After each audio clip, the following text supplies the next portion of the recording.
भारतको भूभागलाई हामीले 1 इन्च पनि छोएका छैनौँ। हामीलाई भारतको 1 इन्च भूमि पनि चाहिएको छैन, अरू कसैको भूमि पनि चाहिएको छैन। तर सन्धि र विभिन्न सम्झौताहरूले, ऐतिहासिक तथ्यहरूले प्रष्ट पारेको नेपालको भूभाग हामी छोड्नेवाला छैनौँ। हामी 1 इन्च भूभाग पनि तलमाथि पर्न दिँदैनौँ।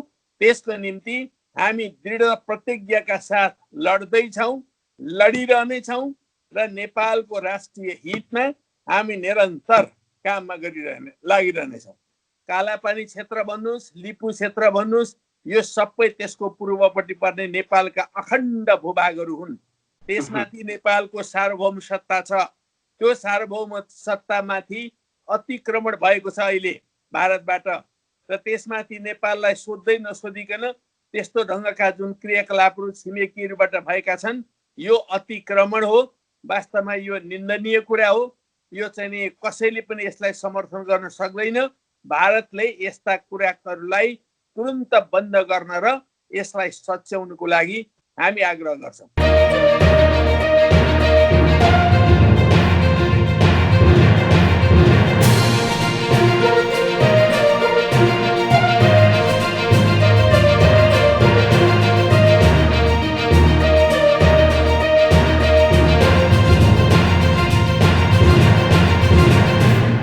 दर्शक महानुभावहरू, वेस्ट नेपाल इन्टरनेसनल बिग डिस्कोर्समा तपाईँ सबैलाई हार्दिक स्वागत छ। हामी यो कार्यक्रम जापानको टोकियोबाट प्रसारण गरिरहेका छौँ र कोभिड-19 र त्यसै गरी सीमाको विषय, यो दुईटा विषय अहिले नेपालका लागि सबैभन्दा ठुलो चुनौतीको विषय बनेको छ। लिपुलेक, कालापानी, लिम्पुअधुरा सहितको नयाँ नक्सा अहिले सरकारले क्याबिनेटबाट पास गरेर सार्वजनिक पनि गरिसकेको छ र यो विषयमा भारतीय मिडिया त्यसै गरी भारत मात्र एउटा किसिमको छुट्टै उथलपुथल नै ल्याइदिएको छ र हामी यही विषयमा केन्द्रित भएर कुराकानी गर्नेछौँ। हामीसँग आज नेपालकै पूर्व प्रधानमन्त्री र त्यसै गरी नेकपाका वरिष्ठ नेता जलनाथ खनालज्यू उपस्थित भइसक्नु भएको छ। सर, तपाईँलाई कार्यक्रम स्वागत छ। नमस्कार। धन्यवाद। हजुर, र अहिले कोभिड-19 र त्यसै गरी यो सीमा, दुईवटा कुराले चाहिँ हामीलाई अट्याक गर्यो नि पूर्व प्रधानमन्त्रीज्यू। खासमा त यो बेला छिमेकीले बुझ्नुपर्ने हो, भारतले, होइन र? निसन्देह नै जति जति बेला मानव जाति सङ्कटको अवस्थाबाट गुज्रिरहेको हुन्छ, त्यस्तो बेलामा राष्ट्रहरूका बीचमा सहमति, सद्भावना, मैत्री, सहयोग जस्ता चिजहरूको आवश्यकता पर्छ। तर जति बेला हामी सङ्कटको बेलाबाट गुज्रिरहेका हुन्छौँ, त्यति बेला हाम्रा छिमेकीहरूबाट चाहिँ नि अलिक असहज ढङ्गका क्रियाकलापहरू हुनु भनेको राम्रो कुरा होइन। तपाईँलाई थाहा छ, 1950 को सन्धि जब राणाहरू समाप्त हुन थालेका थिए, देशमा ठुलो विद्रोह भइरहेको थियो, त्यस्तो बेलामा 1950 को सन्धि भयो। र अस्ति जति बेला चाहिँ नेपाल भूकम्पले थिलथिलो भइरहेको थियो, त्यस्तो बेलामा चाहिँ यी क्रियाकलापहरूलाई अगाडि बढाउने काम भयो। र अहिले महामारीबाट थिलथिलो भइरहेको अवस्थामा फेरि नेपालमा चाहिँ नि नेपालको भूमिलाई, भूभागलाई अतिक्रमण गरेर बाटो बनाउने काम भयो। यस्तो कुराहरू छिमेकीहरूबाट हुनुपर्ने कुराहरू होइन।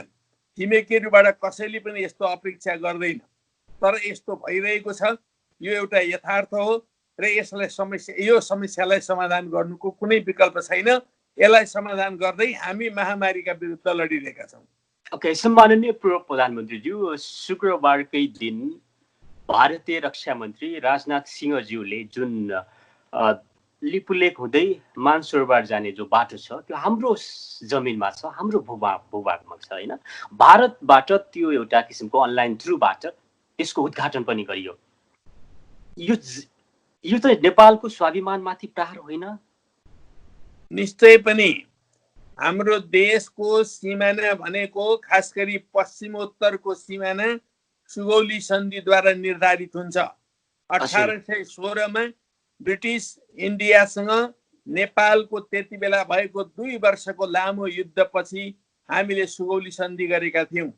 त्यो सुगौली सन्धिको धारा 5 ले स्पष्ट रूपले नेपालको भूभागमा महाकाली नदी भन्दा पूर्वपट्टि रहेको कुराहरूलाई स्पष्ट पार्छ। र त्यो महाकाली नदी वास्तवमा लिम्पिया धुराबाट निस्किएको छ। लिम्पिया धुराभन्दा पूर्वपट्टिको चाहे नापी, गुन्जी, गर्ब्याङ भन्ने गाउँहरू हुन्। पहिला गाउँ बस्तीहरू त्यहाँ बसेका थिए। कालापानी क्षेत्र भन्नुहोस्, लिपु क्षेत्र भन्नुहोस्, यो सबै त्यसको पूर्वपट्टि पर्ने नेपालका अखण्ड भूभागहरू हुन्। त्यसमाथि नेपालको सार्वभौम सत्ता छ। त्यो सार्वभौम सत्तामाथि अतिक्रमण भएको छ अहिले भारतबाट, र त्यसमाथि नेपाललाई सोध्दै नसोधिकन त्यस्तो ढङ्गका जुन क्रियाकलापहरू छिमेकीहरूबाट भएका छन्, यो अतिक्रमण हो। वास्तवमा यो निन्दनीय कुरा हो। यो चाहिँ नि कसैले पनि यसलाई समर्थन गर्न सक्दैन। भारतले यस्ता कुराहरूलाई तुरुन्त बन्द गर्न र यसलाई सच्याउनको लागि हामी आग्रह गर्छौँ। ओके, अहिले जुन हामीले लिम्पुवाधुरा, लिपुलेक र कालापानी तीनवटै भूभाग समावेश गरेर नक्सा सार्वजनिक गरेका छौँ होइन, अफिसियल्ली, ठिक छ। यो हामीले यो 2046 सालभन्दा अगाडि वास्तवमा लिम्पियाधुरा के हो, कालापानी के हो, हामीलाई त्यति धेरै जानकारी थिएन। खास गरिकन हामी नवयुवा राजनीतिज्ञहरूलाई त्यसबारेमा बिल्कुलै जानकारी थिएन। तर 46 सालको परिवर्तन पछाडि म अन्तरिम सरकारमा मन्त्री भएँ। त्यो बेलामा टनकपुरको काण्ड आइलाग्यो।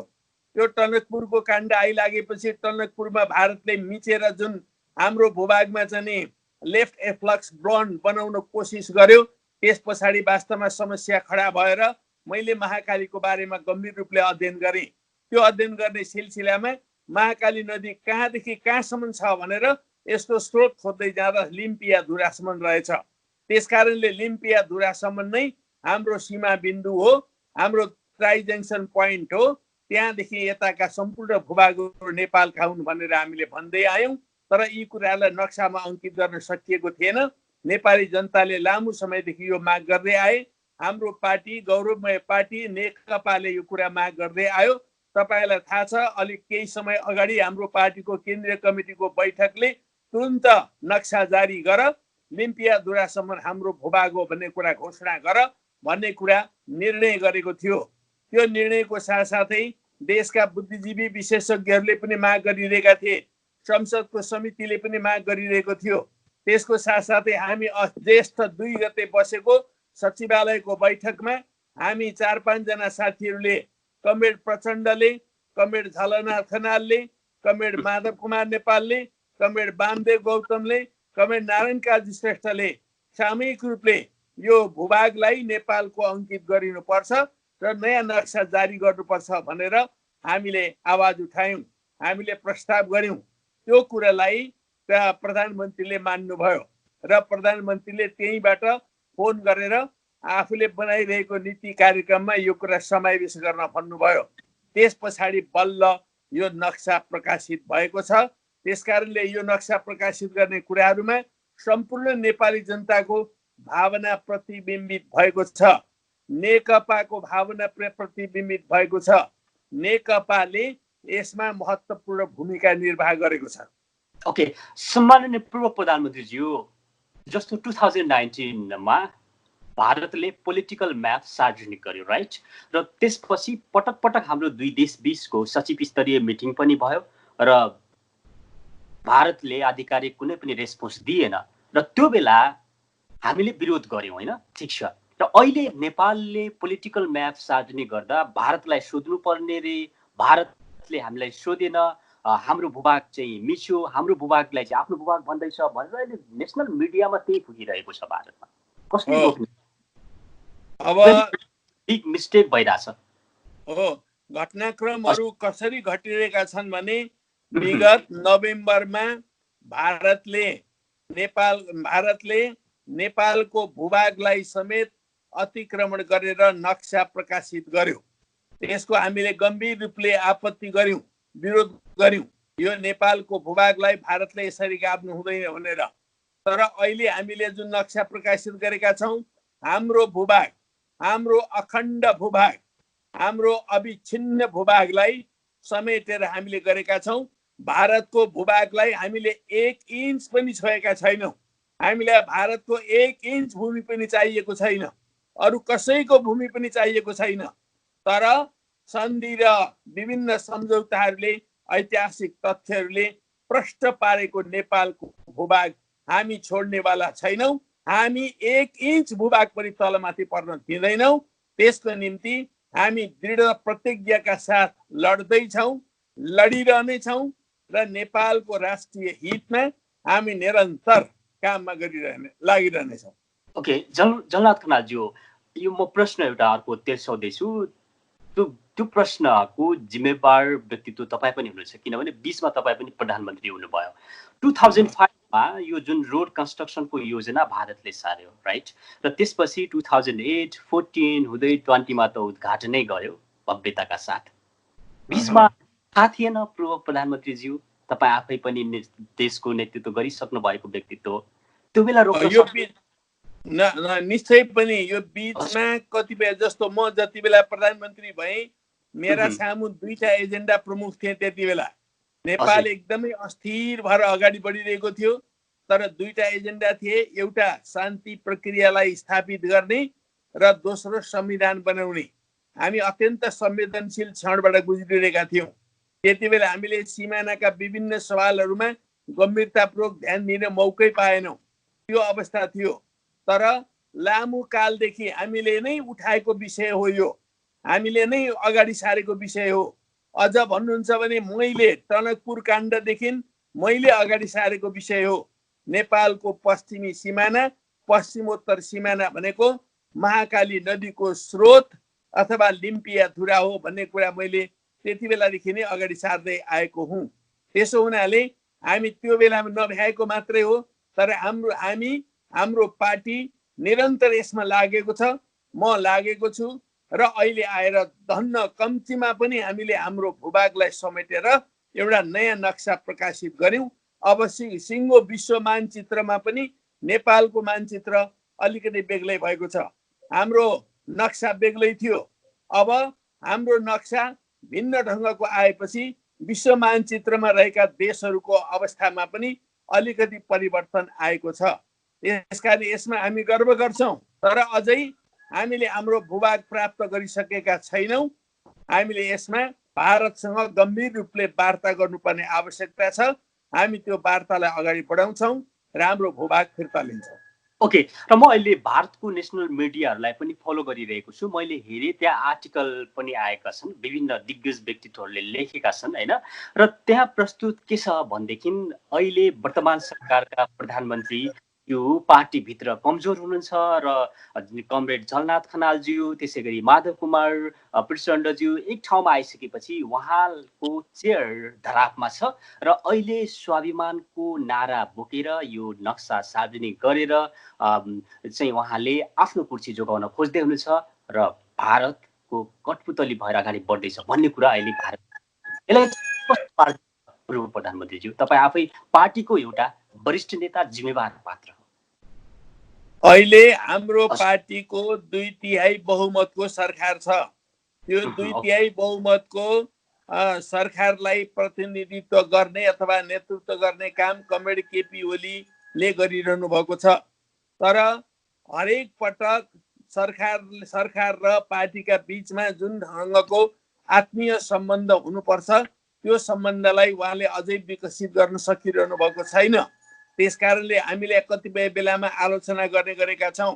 पार्टीका निर्णय बमोजिम सरकार गठन गर्नुपर्छ, पार्टीका निर्णय बमोजिम प्लानिङ कमिसन बनाउनुपर्छ, पार्टीका निर्णय बमोजिम ठुल्ठुला निर्णयहरू गर्नुपर्छ, संवैधानिक नियुक्तिहरू गर्नुपर्छ, राजदूतहरू नियुक्ति गर्नुपर्छ भन्ने हाम्रो भनाइ छ।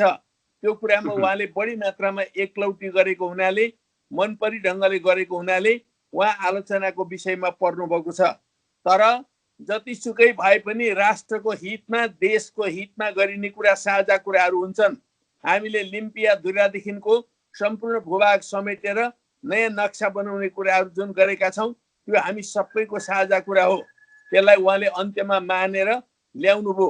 उहाँले बनाएको नीति कार्यक्रममा त त्यो रहेनछ, तर हामीले सचिवालयको 2 गते बसेको बैठकले उहाँलाई चाहिँ यो कुरा कुनै हालतले पनि ल्याउनुपर्छ र यसपटक नयाँ नक्सा जारी गर्नुपर्छ भन्ने प्रस्ताव गरेपछि त्यो प्रस्तावलाई उहाँले मान्नुभयो। त्यो मानेको आधारमा अहिले चाहिँ यस्तो खालको परिस्थिति तयार भएको छ। त्यसकारणले पार्टी र सरकारको बीचमा राम्रो सम्बन्ध हुनुपर्छ। पार्टीले जे निर्णय गर्छ त्यो सर्वोपरि कुरा हो। पार्टीलाई तलमाथि पारेर पार्टीलाई बाहेक गरेर कोही पनि अगाडि बढ्न सक्दैन। हाम्रो भनाइ छ पार्टीको निर्देशनमा सरकार चल्ने हो, सरकारको निर्देशनमा पार्टी चल्ने होइन। जो ठुल्ठुला कतिपय पश्चिमा पुँजीवादी मुलुकहरूमा सरकारले पार्टीलाई चलाउँछ, तर हाम्रो देशको हाम्रो यथार्थतामा सरकारलाई पार्टीले सञ्चालन गर्ने हो। पार्टी सर्वोपरि हो। पार्टीको नीति निर्देशन मानेर सरकार चलेन भने कहिलेकाहीँ सङ्कटमा पर्न सक्छ। ओके, विज्ञहरूको भनाइ छ जसरी अहिले लिपुलेक त्यो ठाउँमा त्यो सेन्टरमा भारत र चीनले आफ्नो एउटा व्यापारिक होइन त्यो केन्द्र प्लस भारतले त त्यहाँ पहिलेदेखि नै सेना राखेको छ, क्याम्प राखेको छ र अहिले चीनमा हामीले र उहाँ समक्ष एउटा इन्फर्मेसन आएको छ, नोट आएको छ, त्यसमा स्पष्ट भनेको छ चीनले तपाईँ भारतसँग मिलेर अगाडि बढ्नुहोस्, समझदारी गर्नुहोस् भनेको छ। के चीनले हामीलाई सहयोग गर्न नखोजेको हो? मलाई त्यस्तो लाग्दैन। चीनले अब अहिले नै तत्काल बोल्नुपर्ने कुनै आवश्यकतै छैन, किनभने चीनले पनि चीनको पनि सिमाना जोडिएको हुनाले हामी ट्राई जङ्सन पोइन्ट बनाउने कुराहरूमा त चीन, नेपाल र भारतका बीचमा त्रिपक्षीय वार्ता हुनुपर्छ। जस्तो लेम्पियाधुरे हाम्रो चाहिँ ट्राई जङ्सन पोइन्ट हो, त्यो पोइन्टलाई निर्धारण अझै पनि गरिसकिएको छैन। त्यो निर्धारण गर्ने क्रममा त्रिदेशीय वार्ता अनिवार्य छ। तर अहिले जहाँसम्म सीमा अतिक्रमण भएको कुरा छ त्यो चाहिँ चीनले गरेको छैन। चीनले नेपालको सिमाना अतिक्रमण गरेको छैन, तर भारतद्वारा अतिक्रमण भएको छ र यो नेपाल र भारतका बीचको सम्बन्ध हो। नेपाल र भारतले बसेर समस्याको समाधान गर्नुपर्छ। चीनले राखेको शुभेच्छा ठिकै हो। ओके, र यो राष्ट्रियताको विषयमा सबै दलहरू एक ठाउँमा हुनुपर्ने होइन, सबै शक्तिहरू एक ठाउँमा हुनुपर्ने होइन र एउटा देशको गरिमामय थलो संसद हल जो एउटा हाम्रो हलभित्र छ त्यहाँ भारतलाई सोधेर गर्नुपर्छ, यस्तो किसिमको कार्य गर्नु हुँदैन भनेर सरिता गिरी लगायतका सांसदहरूबाट यस्ता किसिमका प्रतिक्रिया आउँछन्। यो के हो? कतिपय मानिसहरू अहिले पनि आफ्नो खुट्टामा उभिने, आफ्नो दिमागले सोच्ने, आफ्नो धरातलमा उभिएर सोच्ने भन्दा आफ्ना छिमेकीहरूको कुरा सुँगेर बोल्ने खालका प्रवृत्तिहरू पनि छन्। तर यसपटक ताम्राकारजी हामीले राष्ट्रिय सहमति निर्माण गरेका छौँ। हाम्रो प्रमुख प्रतिपक्षले पनि यो सवालमा सहमति जनाएको छ। अन्य पार्टीहरूले पनि सहमति जनाएका छन्। मधेसवादी पार्टीहरूले पनि सहमति जनाएका छन्। सरिता गिरीले जेसुकै भने पनि उहाँले पनि नेपालको भूभाग फिर्ता ल्याउने कुरामा सहमति जनाउनु भएको छ।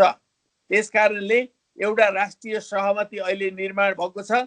यसलाई हामीले ठुलो पुँजीका रूपमा लिएका छौँ, सम्पत्तिका रूपमा लिएका छौँ। यो सम्पत्तिलाई जोगाएर राष्ट्रलाई एकताबद्ध बनाएर हामी हाम्रा भूभागहरू फिर्ता गराउने र हाम्रो स्वाभिमानलाई रक्षा गर्ने कामहरूमा हामी दृढतापूर्वक लाग्छौँ। ओके, सम्माननीय पूर्व प्रधानमन्त्रीज्यू, अहिले भारतीय मिडियामा के भनिरहेका छन्, एउटै आवाज के छ भनेदेखि चाइना युजेस नेपाल भनेर भनेको छ। नेपाललाई चाइनाले युज गरिरहेको छ, प्रयोग गरिरहेको छ भन्ने कुरा छ। यो कुरालाई अलिक स्पष्ट पारिदिनु न। मलाई के लाग्छ भने अहिले हाम्रो देश नेपाल वास्तवमा एउटा धरातलमा उभिएर अगाडि बढ्न थालेको छ। हाम्रो देश त्यो देश हो जति बेला सिङ्गो दक्षिण एसिया, सिङ्गो भारत ब्रिटिस साम्राज्यवादको गुलामी गर्ने अवस्थामा पुगिरहँदा पनि त्यो देश हो जति बेला चीनमा समेत पश्चिमा साम्राज्यवादीहरूको व्यापक रूपले आधिपत्य रहेको बेलामा समेत नेपाल स्वतन्त्र थियो, सार्वभौम सत्ता सम्पन्न थियो, राष्ट्रिय अखण्डताले युक्त थियो र हामी स्वाभिमानी नेपालीहरूले कहिले पनि उपनिवेशवादको जुवालाई हामीले खपेका छैनौँ र हामी स्वतन्त्र छौँ, स्वाधीन छौँ। यति बेला भारतीय मिडियाहरूले चीनको उक्साहटमा यी कुराहरू बोलेको भनेर जुन आरोप लगाइरहेका छन् त्यो आरोपमा कुनै यथार्थता छैन।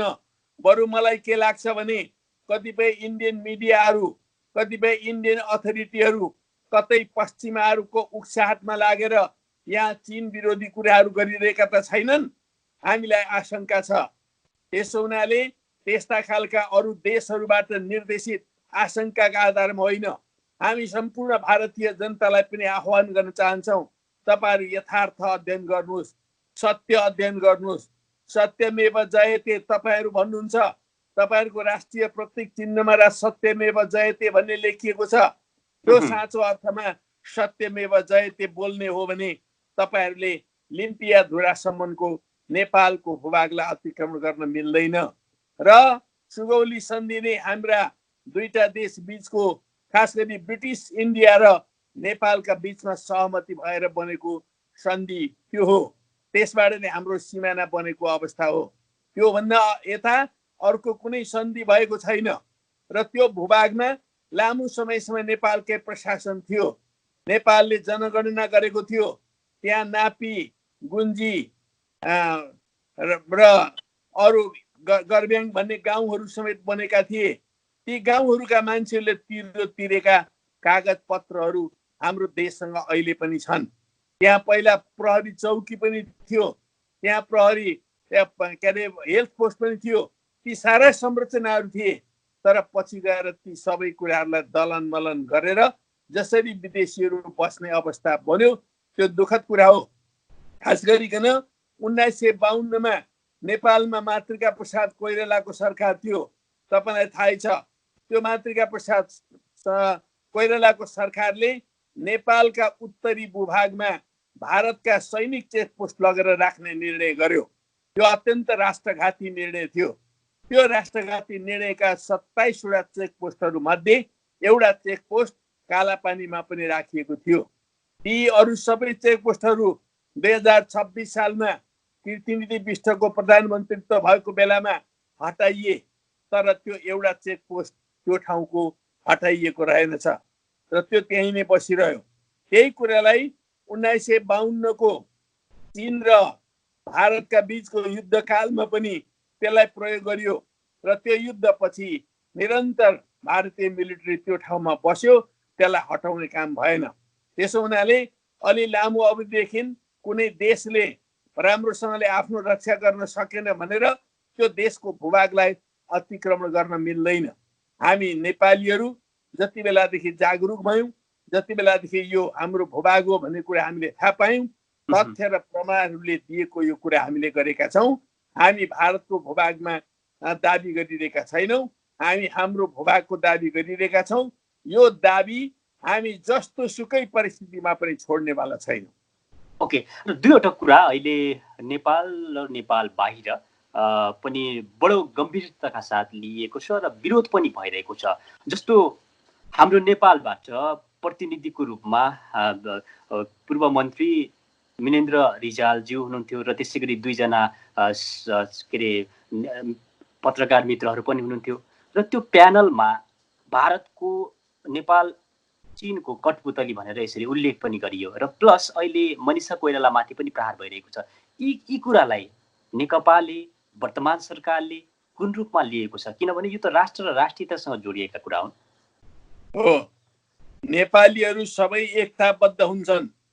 जब जब नेपालमाथि सङ्कट पर्छ त्यस्तो बेलामा सम्पूर्ण देशभक्त नेपालीहरू एकताबद्ध हुन्छन्। कुनै कुनै मान्छे मात्रै ल्यान्डुप दोर्जे भएका हुन्छन्, थोरै मान्छेहरू मात्रै हुन्छन् ल्यान्डुप दोर्जे, तर अरू सबै देशभक्त हुन्छन्। त्यसै गरी मनिषा कोइरालाले पनि उनको धेरै कारोबारहरू इन्डियामा नै छ।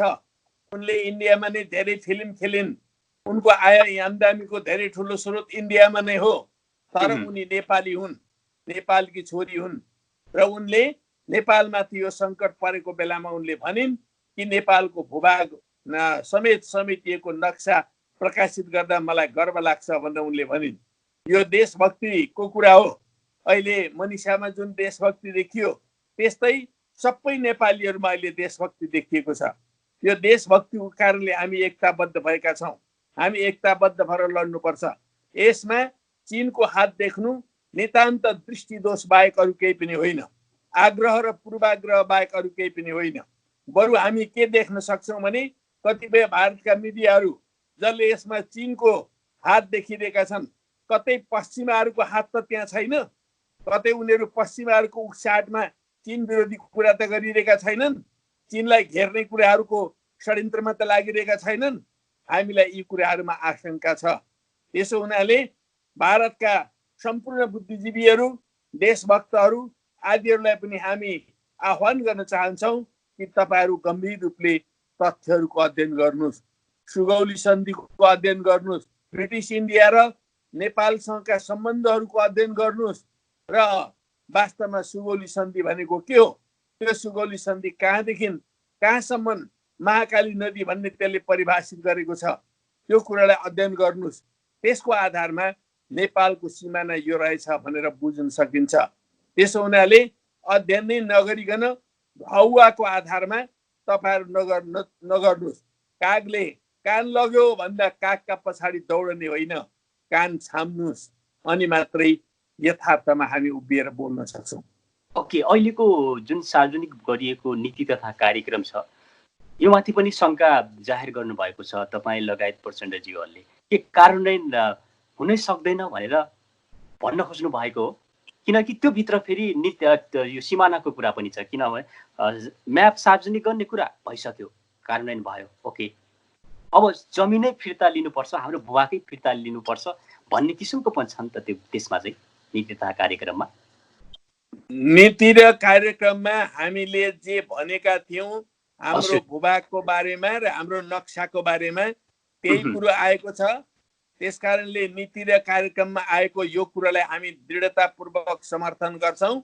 नीति र कार्यक्रममा आएका सबै कुराहरूमा हामीले कतिपय कुराहरूमा विश्लेषण गर्नुपर्ने हुनसक्छ, विचार विमर्श गर्नुपर्ने हुनसक्छ, कतिपय ठिक कतिपय बेठिक कुराहरू पनि हुन सक्छन्।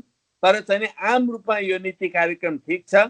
नीति कार्यक्रमले खास गरिकन हाम्रो देशको भूभागको सम्बन्धमा र नक्सा प्रकाशित गर्ने सम्बन्धमा जुन ढङ्गको पहल कदमी लियो र जे विचारहरू अगाडि सार्यो यी कुराहरू ठिक छन्।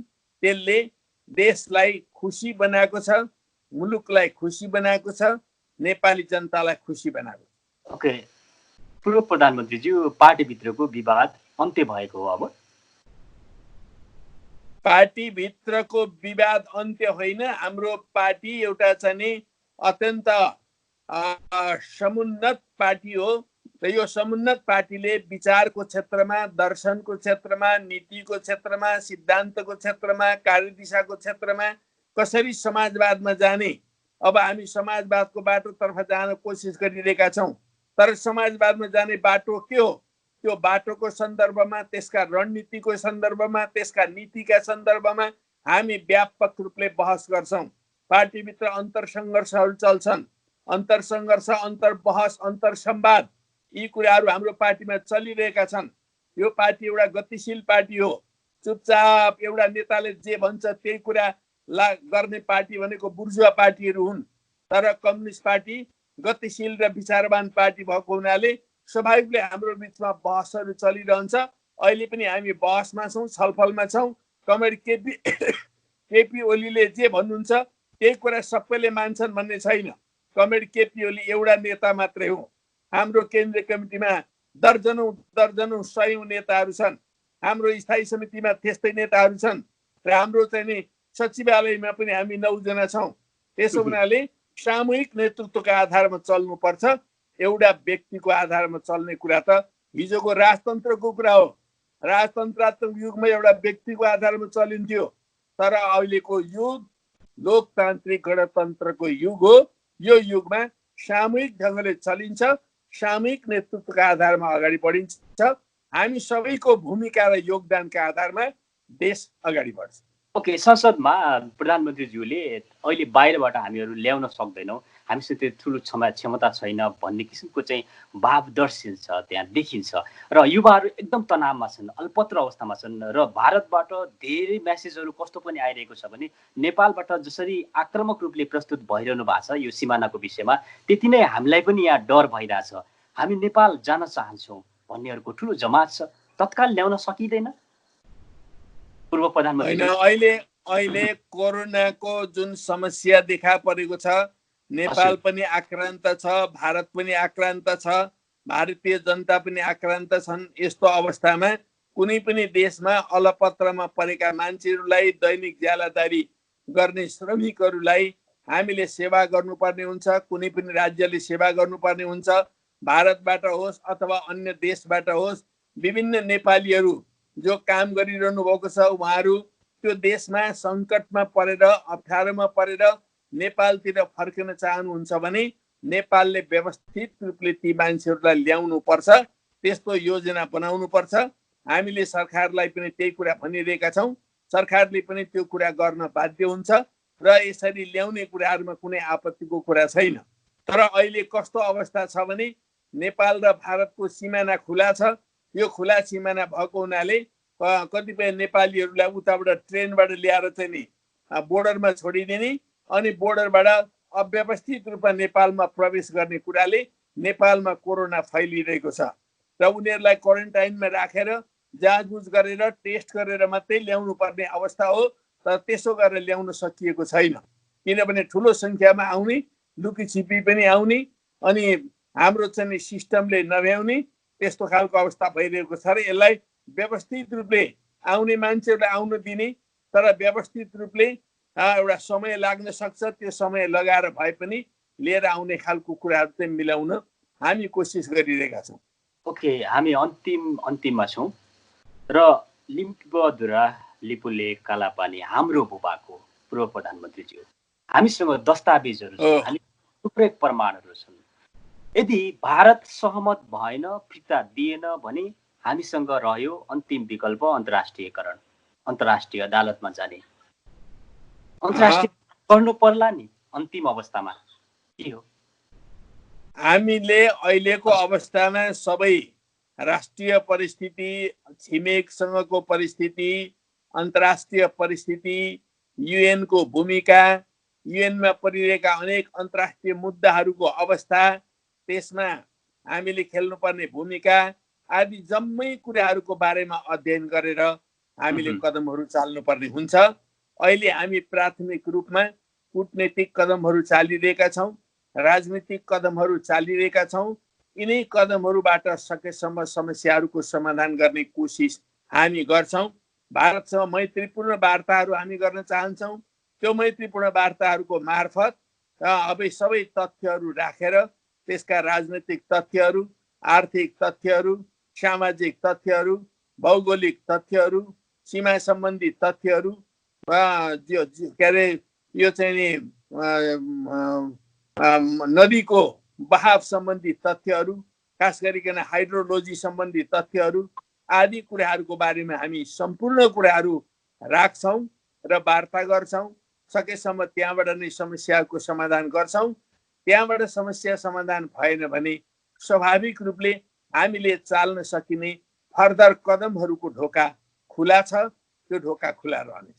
ओके, एउटा स्वाभिमानी नेता, देशभक्त नेता, राष्ट्रवादी नेताको रूपमा तपाईँलाई सबैले चिन्दछन्। मलाई पनि धेरै ठाउँबाट मेल आएको छ पूर्व प्रधानमन्त्रीज्यूलाई ल्याउनुहोस् एचपी भनेर। जाँदा जाँदै नेपाली जनतालाई, देशमा रहनुहुने, देश बाहिर रहनुहुने सबैलाई विश्वस्त बनाइदिनुहोस् कि जुन यो सिमानाको विवाद छ, यो हाम्रो जो लुटिएको भूभाग छ त्यो फिर्ता आउँछ भनेर। म तपाईँको यो महत्त्वपूर्ण प्रसारण मार्फत ताम्राकारजी, जापानमा बस्नुभएका नेपालीहरू, संसारका विभिन्न देशहरूमा बस्नुभएका नेपालीहरू, सम्पूर्ण देशभक्त दाजुभाइ दिदीबहिनीहरूलाई के भन्न चाहन्छु भने लामो समयदेखि हाम्रो देशको सिमाना ठिक ढङ्गले अङ्कित हुन सकिरहेको थिएन। अहिले हामी 21औं शताब्दीमा छौँ। धेरै देशहरूले आफ्नो सीमा अङ्कित गरिसकेका छन्। तर दुःखको कुरा नेपालका विगत शासकहरूको एउटा चाहिँ गलत भूमिकाको कारणले गर्दाखेरि नेपालको सिमाना अहिलेसम्म पनि वैज्ञानिक रूपले रेखाङ्कन हुन सकेको छैन। कालापानीको समस्या, सुस्ताको समस्या र अन्य कतिपय क्षेत्रमा पनि अझै समस्याहरू छन्। तर हाम्रो पार्टी नेकपा यी सबै समस्याहरूलाई समाधान गर्नको लागि दृढ प्रतिज्ञ छ। अहिले हामीहरूले जुन ढङ्गले लिपियाधुरा, कालापानी र लिपुलेखको कुराहरूलाई उठाएका छौँ, लामो समयदेखि हाम्रो देशको यो सिमाना नेपालको नक्साभन्दा बाहिर पारिएको थियो र यो बाहिर पारिएको कुरालाई अब हामीले नेपालको नक्सा अन्तर्गत बनाउन सकेका छौँ, बनाएका छौँ। अब यो परिवर्तन हुन सक्दैन। अब खालि हामीले ती भूभागहरू लिन मात्रै बाँकी छ। भूभाग लिने काम हामीले चाहिँ नि एउटा प्रक्रियाको रूपमा अगाडि बढाएर लिएर जान सक्नुपर्छ।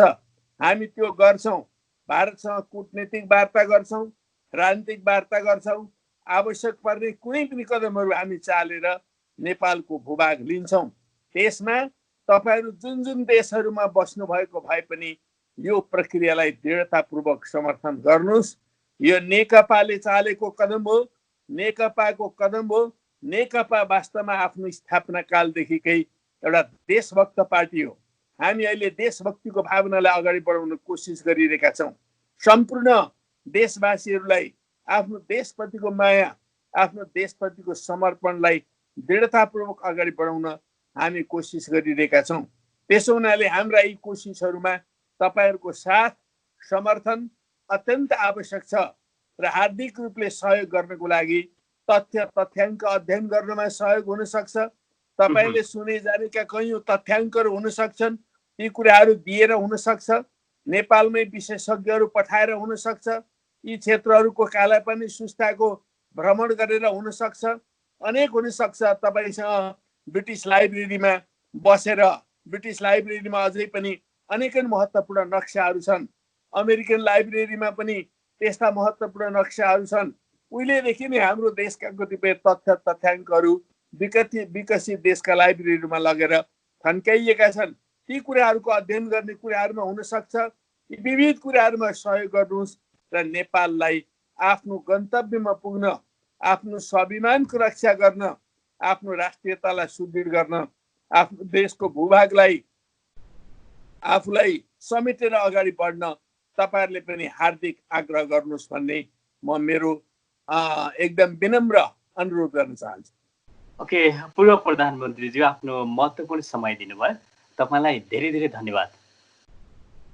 ताम्राकारजी, तपाईँले सम्पूर्ण प्रवासी नेपालीहरूको समेत तर्फबाट आज मलाई जुन ढङ्गले चाहिँ यो इन्टरभ्यू लिनुभएको छ त्यसको लागि धेरै धेरै धन्यवाद। Asia, Africa, Latin America, Europe सबै देशहरूमा, सबै क्षेत्रहरूमा बसेका नेपालीहरूलाई मेरा सन्देशहरू पुर्याइदिनु होला। तपाईँलाई धेरै धेरै धन्यवाद। दर्शक महानुभावहरू, उहाँ हुनुहुन्थ्यो पूर्व प्रधानमन्त्री र नेकपाका वरिष्ठ नेता जलनाथ खनालज्यू। आजको यो कार्यक्रम कस्तो लाग्यो तपाईँहरूको प्रतिक्रिया पनि चाहिन्छ। त्यसका लागि तपाईँहरूले voicnepal@gmail.com र yaspitaamraka.voicnepal@gmail.com मा पठाउन नबिर्सनुहोला। voice नेपालको केन्द्रीय कार्यालय क्यालिफोर्निया र त्यसै गरी हाम्रो दोस्रो केन्द्रीय कार्यालय अनामनगर काठमाडौँ हो। म यास्पी ताम्रकार, त्यसै गरी आजका हाम्रो सम्मानित व्यक्तित्व र पूर्व प्रधानमन्त्री जलनाथ खनालज्यू, हामी दुवैजना बिदा चाहन्छौँ। नमस्कार।